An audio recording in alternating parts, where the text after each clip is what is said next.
Hello, friends and relatives. How are you? Wherever you are in the world, good afternoon from Auckland, New Zealand. It's time for another Bible reading, and I'm going to read 4 chapters today from the book of Job, specifically chapters 34 to 37. So we start now, starting on verse 1 of chapter 34.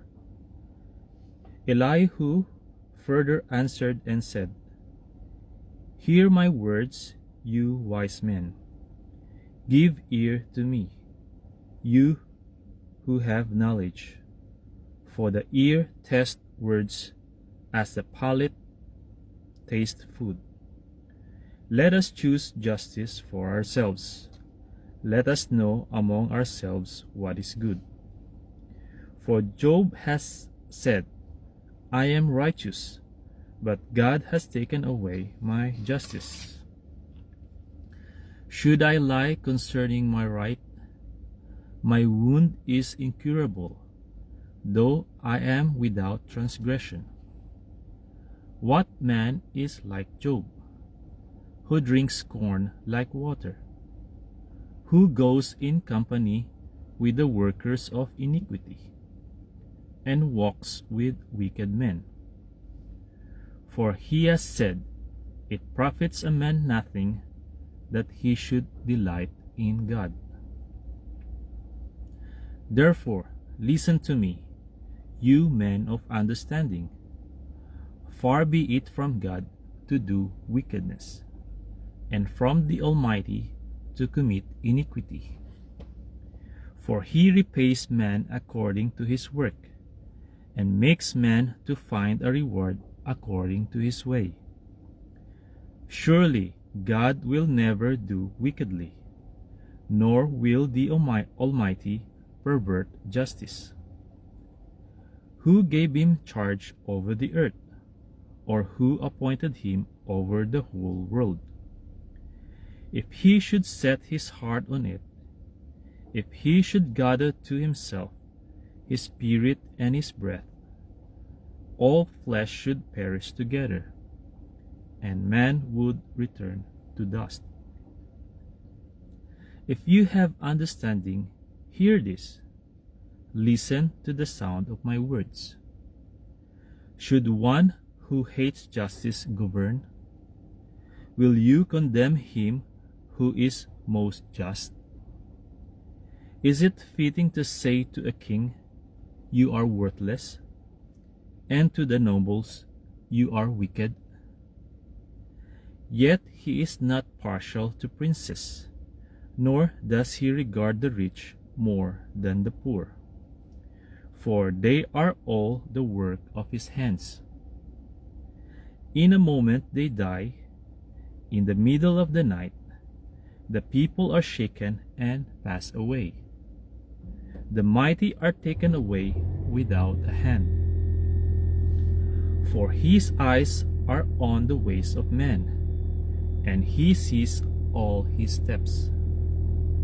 There is no darkness nor shadow of death, where the workers of iniquity may hide themselves. For he need not further consider a man, that he should go before God in judgment. He breaks in pieces mighty men without inquiry, and sets others in their place. Therefore he knows their works, he overthrows them in the night, and they are crushed. He strikes them as wicked men in the open sight of others, because they turned back from him and would not consider any of his ways, so that they caused the cry of the poor to come to him. For he hears the cry of the afflicted. When he gives quietness, who then can make trouble? And when he hides his face, who then can see him? Whether it is against a nation or a man alone. That the hypocrite should not reign, lest the people be ensnared. For has anyone said to God, I have borne chastening, I will offend no more? Teach me what I do not see. If I have done iniquity, I will do no more. Should he repay it according to your terms? Just because you disavow it? You must choose, and not I. Therefore, speak what you know. Men of understanding say to me, wise men who listen to me, Job speaks without knowledge. His words are without wisdom. Oh, that Job were tried to the utmost, because his answers are like those of wicked men, for he adds rebellion to his sin. He claps his hands among us and multiplies his words against God. So we can continue on verse 35, starting on verse 1. Moreover, Elihu answered and said, Do you think this is right? Do you say, My righteousness is more than God's? For you say, What advantage will it be to you? What profit shall I have? More than if I had sinned. I will answer you, and your companions with you. Look to the heavens and see, and behold the clouds, they are higher than you. If you sin, what do you accomplish against him? Or if your transgressions are multiplied, what do you do to him? If you are righteous, what do you give him? Or what does he receive from your hand? Your wickedness affects a man such as you, and your righteousness a son of man. Because of the multitude of oppressions, they cry out. They cry out for help because of the arms of the mighty. But no one says, Where is God, my Maker? Who gives songs in the night? Who teaches us more than the beasts of the earth, and makes us wiser than the birds of heaven? There they cry out, but he does not answer, because of the pride of evil men. Surely God will not listen to empty talk, nor will the Almighty regard it. Although you say you do not see him, yet justice is before him, and you must wait for him. And now, because he has not punished in his anger, nor taken much notice of folly, therefore Job opens his mouth in vain. He multiplies words without knowledge. So we continue on chapter 36, starting on verse 1. Elihu also proceeded and said, Bear with me a little, and I will show you that there are yet words to speak on God's behalf. I will fetch my knowledge from afar. I will ascribe righteousness to my Maker. For truly my words are not false. One who is perfect in knowledge is with you. Behold, God is mighty, but despises no one. He is mighty in strength of understanding. He does not preserve the life of the wicked, but gives justice to the oppressed. He does not withdraw his eyes from the righteous, but they are on the throne with kings. For he has seated them forever, and they are exalted. And if they are bound in fetters, held in the cords of affliction, then he tells them their work and their transgressions, that they have acted defiantly. He also opens their ear to instruction, and commands that they turn from iniquity.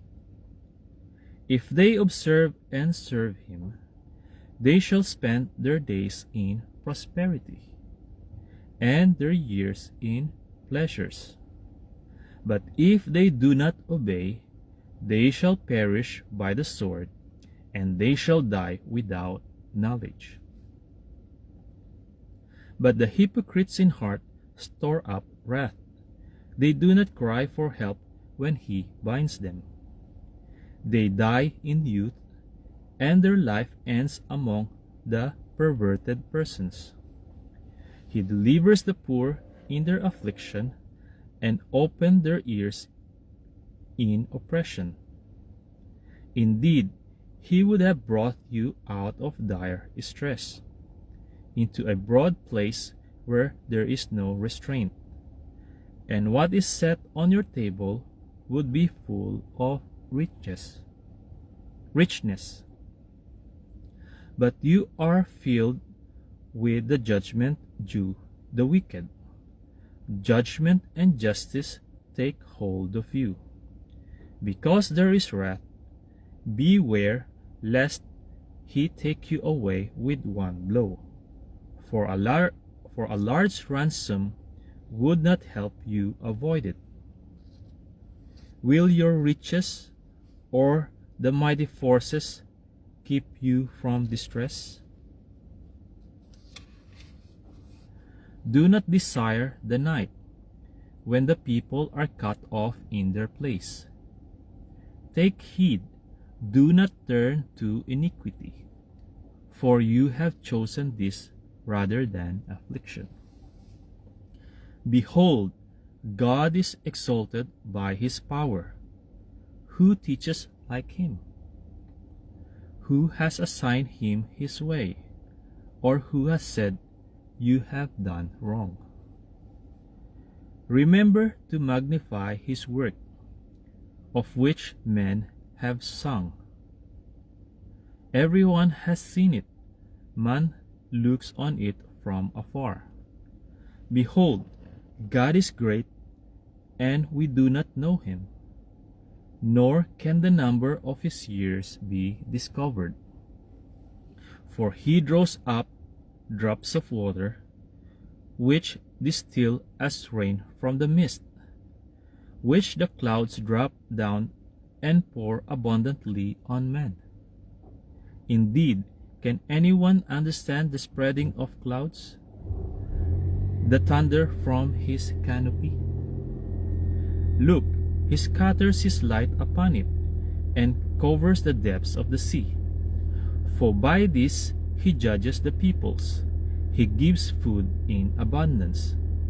He covers his hands with lightning, and commands it to strike.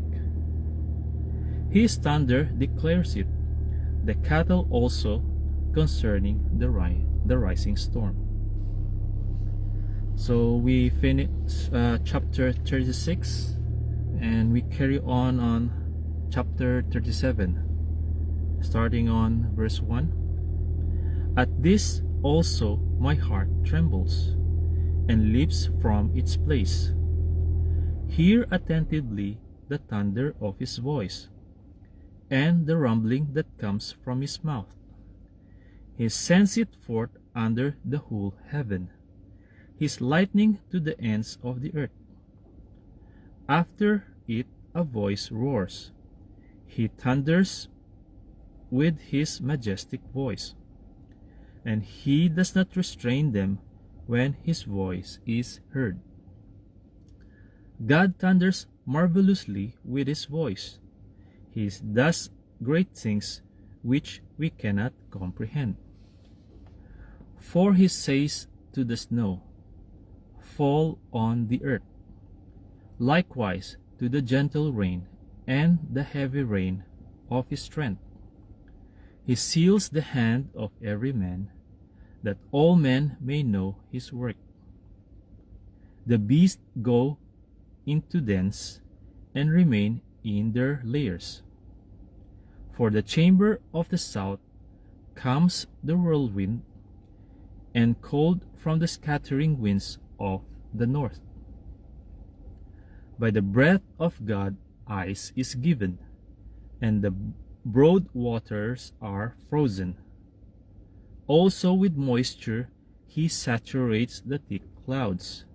He scatters his bright clouds, and they swirl about, being turned by his guidance, that they may do whatever he commands them on the face of the whole earth.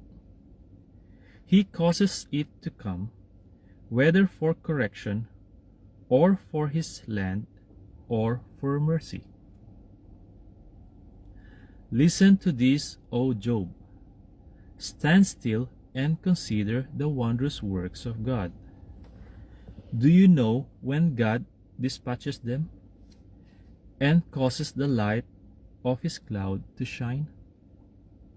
Do you know how the clouds are balanced, those wondrous works of him who is perfect in knowledge? Why are your garments hot when he quiets the earth by the south wind? With him have you spread out the skies, strong as a cast metal mirror?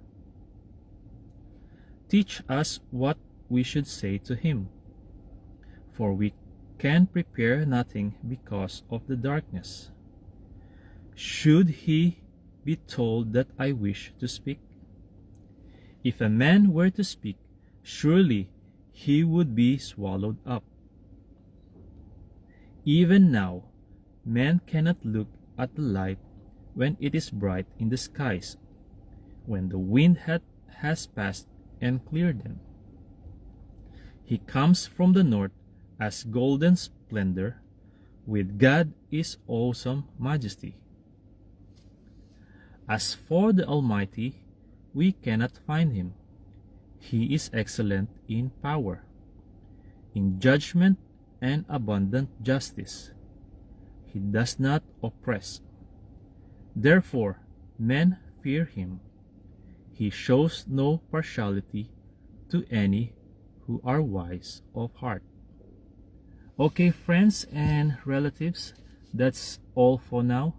But before I go, if you think my Bible reading will benefit you and your beloved friends, then I would like to request you to please feel free to share it in your profile. In that way, the word of God will spread and be heard from every part of the earth. Thank you very much for listening. God bless you all. To God be the glory, honor, and highest praise. See you on my next Bible reading. Bye-bye.